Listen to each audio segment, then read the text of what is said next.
Dear viewers, میرا نام doctor Shakila رحمان ہے. میں پچھلے 10 سالوں سے as a general practitioner Lahore کے مختلف اسپتالوں میں کام کر رہی ہوں. آج میں نے جو ویڈیو بنانا چاہی ہے وہ اس کا ٹاپک یہ ہے کہ شادی سے پہلے کون کون سے ٹیسٹ ہیں جو بہت ضروری ہوتے ہیں اور وہ کروا لینے چاہیے. اگر آپ کی شادی ہونے کو جا رہی ہے، آپ لڑکی ہیں یا لڑکا ہیں، تو بہتر ہوتا ہے کہ دونوں کے ٹیسٹ ہو جانے چاہیے. اب اس میں ٹیسٹ دو طرح کے ہیں جو آپ لوگوں کو کروا لینے چاہیے. کچھ ٹیسٹ تو ایسے ہیں جو ہر حال میں کروانے چاہیے کیونکہ وہ آپ کی موت اور زندگی کا سوال ہوتا ہے. ان ٹیسٹوں میں اگر آپ نے وہ ٹیسٹ نہیں کرایا اور آپ کی شادی ہو گئی اور خدا نخواستہ وہ ٹیسٹ آپ کا پازیٹیو تھا یا آپ اس بیماری میں مبتلا تھے، تو وہ جو دوسرا آپ کا ساتھی ہے بیچارہ، جو آپ کا زندگی کا ساتھی بنا ہے، یہ بیماری اس کو منتقل ہو سکتی ہے اور وہ بھی بیچارہ آپ ہی کی طرح کی تکلیف دہ زندگی میں مبتلا ہو سکتا ہے. اس لیے کچھ ٹیسٹ تو ایسے ہیں جو ہر حال میں کروانے چاہیے اور آپ لوگوں کو اویئرنیس بھی ہونی چاہیے کہ ہم نے یہ ٹیسٹ کروانے ہیں. کچھ ٹیسٹ اس طرح کے ہیں کہ جن کو کرا لیا جائے تو آنے والی نسلوں کے لیے بہتر ہوتا ہے، یعنی جو آپ کے کل کو بچے پیدا ہونے ہیں وہ ان بچوں کے لیے جو ہے وہ بہتر ہوتا ہے. اس لیے کچھ وہ ٹیسٹ ہوتے ہیں جو آپ کو کروانے چاہیے. تیسرے نمبر پہ کچھ ایسے ٹیسٹ ہیں کہ جن کو اگر آپ کروا لیں تو آپ صاحب اولاد ہو سکتے ہیں، کیونکہ کچھ ٹیسٹ ایسے ہیں کہ شادی سے پہلے اگر آپ ان مسائل کا شکار ہیں، آپ میں سے کوئی ایک شخص مطلب لڑکی ان مسائل کا شکار ہے یا لڑکا ان مسائل کا شکار ہے اور آپ نے وہ اسپیسیفک ٹیسٹ نہیں کروائے، تو جب آپ کی شادی ہو جاتی ہے تو آپ کی آگے نسل ہی نہیں چل سکتی. اس لیے وہ بھی انتہائی ضروری ٹیسٹ ہیں جو آپ کو کروانے چاہیے. یہ 2-3 قسم کے ٹیسٹ ہیں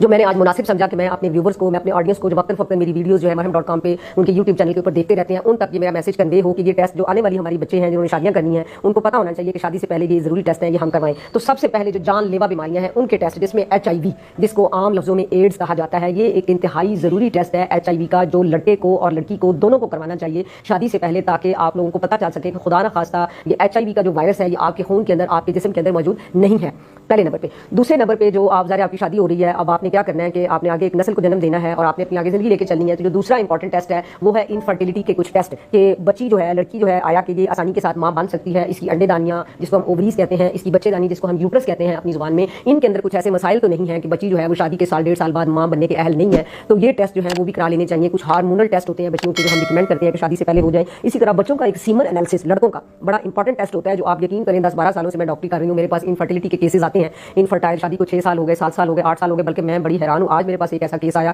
جن کی شادی کو 9 سال گزر گئے.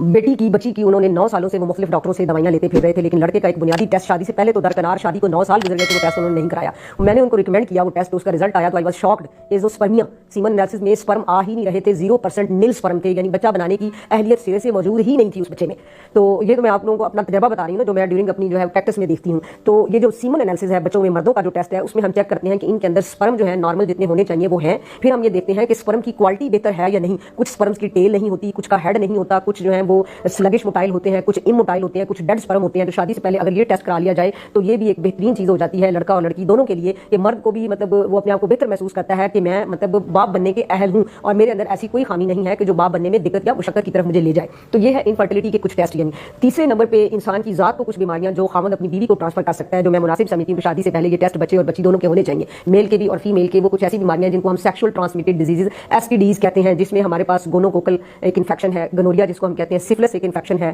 اس کے علاوہ کچھ اسکن کی ڈیزیزز ہیں جو سیکریشن سے، ایک پرسن کی سیکریشن سے دوسرے پرسن کو جا کے وہ ٹرانسفر ہو سکتی ہیں یہ بیماریاں. تو احتیاطاً یہ سیکشل ٹرانسمیٹڈ ڈیزیز کے جو ٹیسٹ ہیں یہ بھی کپل کو شادی سے پہلے کرا لینے چاہیے. چوتھے نمبر پہ ہم آتے ہیں جینیٹیکلی النیسز، جینیٹیکلی ڈس آرڈرز، کے کچھ نسلوں کے اندر، کچھ خاندانوں کے اندر وراثت در وراثت، نسل در نسل کچھ جینیٹیکلی جو جینز کی میوٹیشن کی وجہ سے بیماریاں ہوتی ہیں وہ چلتی آ رہی ہوتی ہیں. جیسے میں چھوٹی سی مثال دوں گی، بہرا پن یا گنگا پن یا نابینا پن، دیکھ نہ سکنا، یا اس کے علاوہ کچھ ڈیفارمیٹیز، ریڑھ کی ہڈی کے کچھ مسائل، برین کے کچھ مسائل یا ہڈیوں کے کچھ مسائل، کچھ ایسی جینیٹیکلی جو جینز کی ویریشنز اور میوٹیشنز کے ذریعے کچھ بیماریاں آتی ہیں. تو یہ نسل در نسل چل رہی ہوتی ہیں. خیر اس ٹیسٹ کو میں سب سے اینڈ میں رکھتی ہوں، یعنی کرانا یہ بھی ضروری ہے، لیکن یہ تھوڑا سا مہنگا ٹیسٹ ہے تو ہمارے ملک میں اس کے اوپر اتنا فوکس نہیں ہے. لیکن یہ بھی اگر آپ کے پاس پیسہ ہے، آپ کے پاس اویلیبلٹی ہے، فیزیبلٹی ہے، تو آپ یہ ٹیسٹ بھی ضرور کرائیں. چوتھے نمبر پہ پھر ہم یہ کہتے ہیں کہ جو انتہائی امپورٹنٹ ٹیسٹ ہے جس کے اوپر میں سمجھتی ہوں کہ اویئرنیس بہت ضروری ہے. آپ لوگوں کو پتہ ہونا چاہیے کہ بلڈ گروپ کی کمپیٹیبلٹی، کہ جو لڑکی ہے اس کا بلڈ گروپ جو ہے، بلڈ گروپ ہوتا ہے A B O، اس طرح کے یہ بلڈ گروپ ہوتے ہیں. لیکن اس میں ایک چیز آپ نے دیکھی ہوگی، جب آپ اپنا بلڈ گروپ کرانے جاتے ہیں جی B پازیٹیو،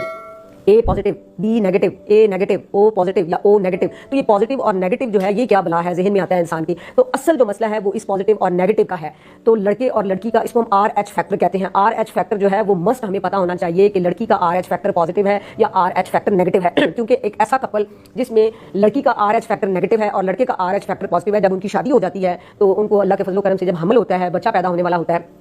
تو نیگیٹو اور پازیٹیو RH فیکٹر ماں کے اندر کچھ ایسے اینٹی باڈیز بنا دیتے ہیں جس سے ماں کے جو خون کے خلیے ہیں ان کے لیے وہ نقصان دہ ہوتی ہیں، یا بچے کے جو ریڈ بلڈ سیلز ہیں وہ تباہ ہونا شروع ہو جاتے ہیں، ٹوٹنا شروع ہو جاتے ہیں۔ اکثر ہمارے پاس بچے ماں کے پیٹ کے اندر فوت ہو جاتے ہیں، یا بچہ پیدائش کے فوراً بعد فوت ہو جاتا ہے، بعض دفعہ ایسا ہوتا ہے کہ ماں بیچاری بھی ایکسپائر ہو جاتی ہے۔ تو یہ انتہائی اویئرنیس ہمیں دینی چاہیے اپنی عام پاپولیشن کو، عام لوگوں کو، کہ یہ جو RH فیکٹر ہے یہ لازمی چیک ہونا چاہیے، پازیٹیو ہے یا نیگیٹو ہے۔ اگر دونوں میاں بیوی کا پازیٹیو ہے تو پریشانی کوئی نہیں، جیسے مرضی بچے پیدا ہو جائیں، لیکن ایک کا نیگیٹو ہے ایک کا پازیٹیو ہے تو کچھ اینٹی ڈی میڈیسن یا انجیکشنز ہوتے ہیں جو ہمیں ماں کو لگانے پڑتے ہیں، بعض دفعہ بچے کو بھی لگانے پڑتے ہیں تاکہ ہم ماں کو بھی سیو کر سکیں اور بچے کو بھی سیو کر سکیں۔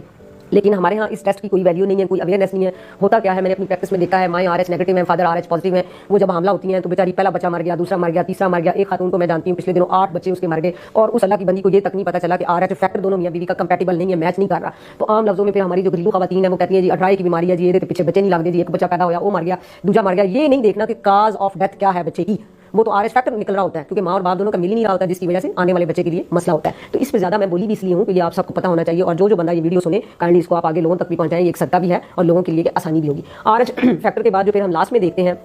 اس میں ہم دیکھتے ہیں کہ ہمارے پاس جو ہے بلڈ گروپ جو ہے وہ کس قسم کا ہے، وہ چلیں پتہ لگ جاتا ہے، A ہے B ہے، اس میں کوئی اتنا زیادہ پریشانی والی بات نہیں ہے۔ جو لاسٹ ایک اور چیز ویری انپورٹنٹ ہے جو ہماری جنریشن کو، آنے والی جنریشن کو سفرنگ سے بچا سکتی ہے، بیڈ سفرنگ سے، وہ کیا ہے کہ بلڈ گروپ جو ہے اس میں آپ دیکھیں کوئی بلڈ گروپ کی ایسے ڈس آرڈرز تو نہیں ہیں جینیٹیکلی جو آپ کی آنے والی نسل میں منتقل ہو جائیں، جس میں ہیموفیلیا اور تھیلیسیمیا بڑی تکلیف دہ بیماریاں ہیں۔ میرے اس سینٹر میں 2 بچے میرے پاس آتے ہیں ہیموفیلیا کے، یعنی کٹ لگ جائے تو بلڈ رکتا نہیں ہے ان کا، ٹرانزامین اور بہت ساری دوائیاں ان کو دے کے بلڈ روکنے کی کوشش کرتے ہیں۔ وہ 2 بہن بھائی میرے پاس آتے تھے، ان میں سے ایک بڑی خوبصورت بچی تھی، 6 سال اس کی عمر تھی، 6-7 ماہ پہلے اس کی ڈیتھ ہو گئی ہے، کٹ کہیں لگا بلڈ رکا نہیں، بڑی خوبصورت بچی تھی۔ مجھے جب اس کی ڈیتھ کا پتہ چلا تو میں بڑے دن افسردہ رہی ہے جان کے۔ اب اس کا وہ ایک بھائی آتا ہے 8-9 سال کا ہو گیا ہے، وہ والدین بیچارے اس کو کٹ سے بچاتے ہیں، پوری کوشش کرتے ہیں کہ کہیں کوئی ایسا زخم نہ لگ جائے جس سے خون نکلنے لگ جائے، کیونکہ ہیموفیلیا کے بچوں کا خون کٹ لگ جائے تو خون رکتا نہیں ہے، یہ ہمیں پتہ ہے۔ تو اس لیے شادی سے پہلے خدا را لڑکی اور لڑکے کا یہ ٹیسٹ بھی ہونا چاہیے، بلڈ ڈس آرڈرز ٹیسٹ، یعنی کہ اس کو کہیں ہیموفیلیا کا ڈس آرڈر تو اس کے بلڈ گروپ میں نہیں چل رہا۔ دوسرا تھیلیسیمیا میجر اور مائنر، آپ لوگ اکثر واقف بھی ہوں گے، خبروں میں سنتے رہتے ہیں، آپ لوگ ٹی وی ڈراموں میں دیکھتے رہتے ہیں، یا آپ لوگ مختلف چینلز پہ دیکھتے رہتے ہیں کہ تھیلیسیمیا کے بچوں کو مسلسل کنٹینیوسلی بلڈ لگانا پڑتا ہے، ان کا خون نہیں بنتا، ان کی جو ہیموگلوبن ہے اس پہ ڈس آرڈر آ رہا ہوتا ہے۔ تو جن والدین لڑکی کو اگر تھیلیسیمیا مائنر ہے وہ کسی تھیلیسیمیا مائنر شخص کے ساتھ شادی کر لیتی ہے تو ان کے جو بچے پیدا ہوں گے ان کے اندر بھی یہ ٹرانسفر ہو جائے گی بیماری، اور پھر کل کلاں کو وہ بھی ٹیسٹ کیے بغیر آگے جس کے ساتھ شادی کریں گے تو یہ منتقل وراثتی طور پہ بیماریاں بلڈ گروپ ڈس آرڈرز کی جو ہوتی رہیں گی ماں باپ سے بچوں میں اور بچوں سے پھر آگے ان کی نسل میں۔ اسی طرح تھیلیسیمیا میجر ہے ایک اور ایک مائنر ہے، تو ان بیچاروں کا بچہ جو ہے وہ اس کے بچنے کے چانس بہت کم ہے، یا اگر وہ کسی طرح بچ بھی گیا ہے تو والدین کو بلڈ لگوانے کی، بلڈ ٹرانسفیوژن کی انتہائی تکلیف دہ مراحل سے گزرنا پڑتا ہے۔ کبھی آپ چلے جائیں کسی ایسے سینٹر میں جہاں پہ یہ بلڈ جو ہے وہ ڈونیٹ کرتے ہیں لوگ، اور یہ سارا ڈونیٹڈ بلڈ تھیلیسیمیا کے بچوں کو لگتا ہے تو یقین کیجیے کہ انسان پریشان ہو جاتا ہے۔ یہ چھوٹی چھوٹی باتیں ہیں، لیکن میری خواہش ہے کہ marhab.com جو ایک انتہائی بہترین جو ہے وہ کام کر رہے ہیں لوگوں کی اویئرنیس کے لیے، وہ کہ اس میں ڈاکٹرز کو بھی کچھ نہ کچھ بینیفٹ ہے، لیکن میں سمجھتی ہوں کہ اگر ڈاکٹر ایمانداری کے ساتھ ایک پراپر اچھے طریقے سے لوگوں کو سمجھانے کے لیے، لوگوں کو آگاہی دینے کے لیے اپنی ویڈیوز بنائیں تو یقین کیجیے ڈاکٹروں کو تو جو فائدہ ہونا ہی ہونا ہے، عام عوام کو اس کا بڑا فائدہ ہو جانا ہے، وہ بیچارے بہت سارے مسائل، پریشانیوں اور بہت ساری تکالیف سے بچ جائیں گے۔ اور میں نے marhab.com کے ساتھ مل کر یہ کوشش جاری رکھی ہے، اور انشاءاللہ اس کوشش کو میں نے شروع کیا ہے، میری کوشش ہوگی کہ میں اس کو جاری رکھوں اور میں آپ لوگوں کو اویئرنیس ویڈیوز بنا کے لوگوں کو مختلف ٹاپکس پہ بتاتی رہوں کہ آپ نے بیماریوں سے کیسے بچنا ہے، اگر بیماری ہو گئی ہے تو اس کو آپ نے ٹریٹ کیسے کرنا ہے۔ والسلام۔